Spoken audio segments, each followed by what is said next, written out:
La realidad tiene un sonido propio. Audios de la mañana. En De Acá en Más. Muy bien, Sergio Massa, hablábamos hace unos minutos nosotros con la secretaria de Energía, Flavia Rollón, a partir del anuncio justamente que hacía ayer Sergio Massa de intervención de mandar en realidad un interventor en Edesur. Jorge Ferraris, y el intendente de Avellaneda va a ser el interventor en la compañía de origen italiano. En realidad son los que explotan la concesión. Hemos instruido al ENRE para que proceda a la intervención por 180 días de la empresa Edesur a los efectos de la fiscalización del cumplimiento de las obras y sobre todas las cosas del cumplimiento de la mejora en el servicio que debe tener la empresa. Entendemos que situaciones como la que nos tocó vivir y la que les tocó vivir a miles de argentinos a lo largo de los últimos 15 días no se pueden tolerar más.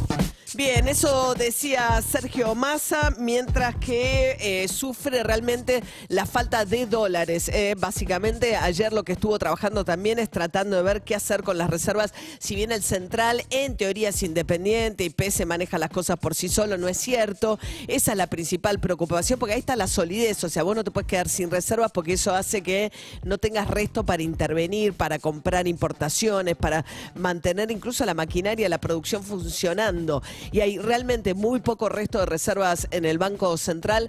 Ayer anunciaron que van a hacer efectivo una parte del swap, del intercambio de monedas con China, y buscó en la negociación con el Fondo Monetario hacer que sean realmente a la par los desembolsos del fondo con los pagos, porque no pueden ni aguantar 10 días sin.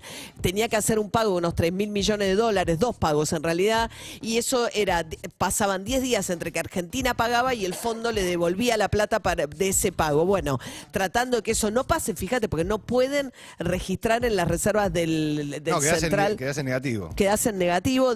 Nunca dicen bien, ¿no? Porque hay reservas brutas, netas. Hay no líquidas, hay de todo. No todas sí. las reservas que tiene el central las puede utilizar. Algunas son garantías de los depósitos en dólares que hay. Eso no se toca, en eso no hay ninguna discusión. Pero bueno, está en una situación muy difícil, Sergio Massa, los argentinos, en realidad, entre la inflación y la falta de reservas.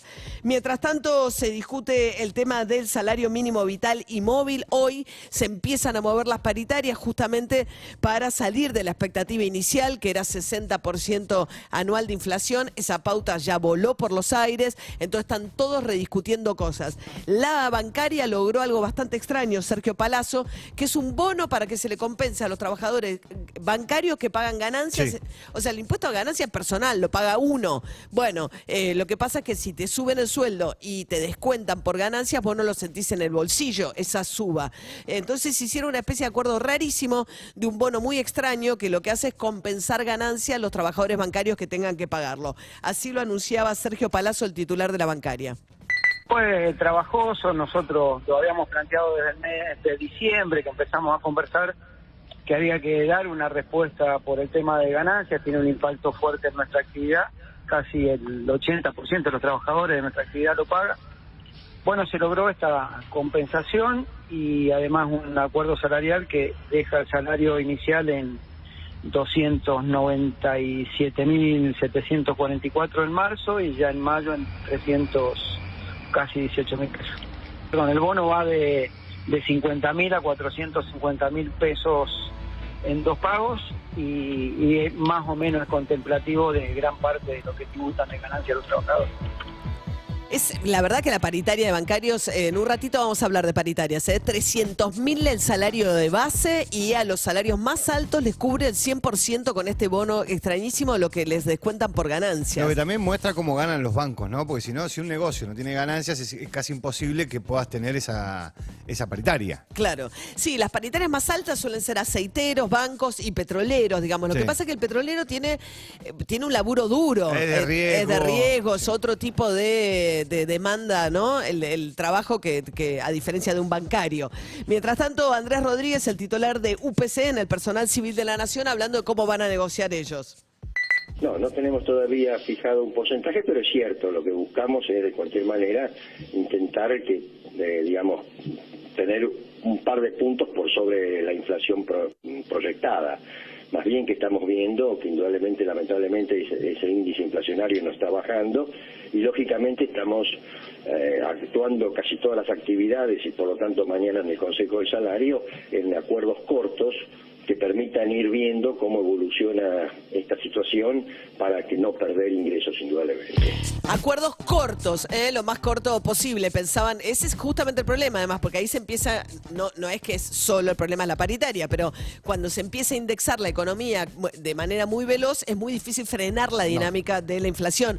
Por eso lo que querían es decir, dame un semestre, era el pedido original de Massa, al 30%, con una pauta del 60%, y nos sentamos a mitad de año. Voló por los aires esa expectativa con la inflación tan caliente enero y febrero, y dice, no, nos sentamos ahora, a mitad de año no, porque perdés muchísimo de acá a mitad de año si esperás. Bueno, mientras tanto, Axel Kicillof firmó un poco la pipa de la paz con Máximo Kirchner de esta manera. Nos acompaña el compañero, el amigo Maxi, presidente del PJ provincial, pero también diputado por la provincia de Buenos Aires. Maxi, lo que vos hiciste en la Cámara, lo que hiciste en el Congreso Nacional, fue tomar decisiones, impulsar medidas, a veces en soledad, aguantar los trapos, y todo lo que hiciste favoreció a la provincia de Buenos Aires. Así que muchas gracias, no en mi nombre, sino de los y las bonaerenses. Hay que decirlo porque si no parece que todos los políticos son iguales, que todos los legisladores son iguales, que todas las etapas son iguales, pero acá nos acompaña Maxi, que no solo no ha votado ninguna ley contra el pueblo, sino que ha llevado iniciativas fundamentales para nuestra provincia. Gracias de nuevo. Bien, aguantó los trapos, le dijo alguien que renunció a su jefe a ser conductor del bloque oficialista en la Cámara de Diputados. Acá pareciera felicitarlo además por haberse opuesto al acuerdo con el Fondo Monetario Internacional, cosa que nunca había dicho en público Kicillof. Es la primera vez que banca la postura de la Cámpora de votar en contra del acuerdo con el Fondo Monetario. Bueno, y después que Máximo Kirchner lo hubiese retado en público a Kicillof, acá parecen decir, bueno, está todo bien. Ayer nosotros hablábamos con Carlos Bianco, el jefe asesor de Kicillof, que estaba un poco en esa modalidad respecto de no abrir el frente con Máximo Kirchner, ¿no? Mientras tanto, con Aníbal Fernández sí está todo mal entre Aníbal Fernández y Sergio Berni, el ministro de Seguridad de la Nación, contra el de la provincia de Buenos Aires. Escuchen. Ni doy explicaciones ni contesto ninguna carta. Todo esto se sabía. ¿Por qué? Porque me lo pidió un profesional y uno de los más altos de la provincia de Buenos Aires y venimos trabajando con él. Sí, no, el señor es muy importante para hablar con nosotros. No habla con terrenales, habla con semidioses como en la mitología griega. Nosotros hablamos con los serios y en este caso hablamos con un serio toda la tarea, todo el esfuerzo, toda la planificación, los secretarios de seguridad de cada uno de esos distritos. Bien, no, dice Berni, esto es por el envío de gendarmes, que son federales, fuerzas federales, a la provincia de Buenos Aires. Le piden que mande gendarmes, pero no se comunican Berni y Aníbal Fernández para ver dónde van esos gendarmes y cómo coordinan con la fuerza de la provincia de Buenos Aires. Mientras tanto, Alberto Fernández, por un lado, bueno, pandemia, guerra, sequía, escúchenlo. La pandemia, la guerra, la sequía, los que hablan, nos desalientan. Pero lo que yo les pido es que no pierdan el aliento y que perciban y que miren y que vean. Porque ese desaliento atenta directamente contra la credibilidad en la política. Porque todos sentimos que la causa de todo lo que pasa es la política. La política hace mucho barullo, yo lo reconozco. Y yo siempre digo, trato de cerrar mis oídos al barullo de la política y tratar de escuchar el murmullo de la gente. Pero lo que sí les pido es que reflexionen. Porque en medio de tanto barullo hay dos miradas de país. No somos todo lo mismo. A nosotros el dolor del otro nos duele. Bueno, soy Alberto Fernández. Sigue por la suya, mientras tanto. La cuestión es que también habló ante un foro de derechos humanos que organiza Pietragala, el secretario de Derechos Humanos. Es notable cómo, digamos, hay un sesgo en la elección de lo que significa los líderes latinoamericanos invitados a este foro respecto de la mirada de los derechos humanos en América Latina y cómo están las cosas, ¿no? Alberto Fernández planteó ahí, por un lado, críticas al Poder Judicial. Es el 11.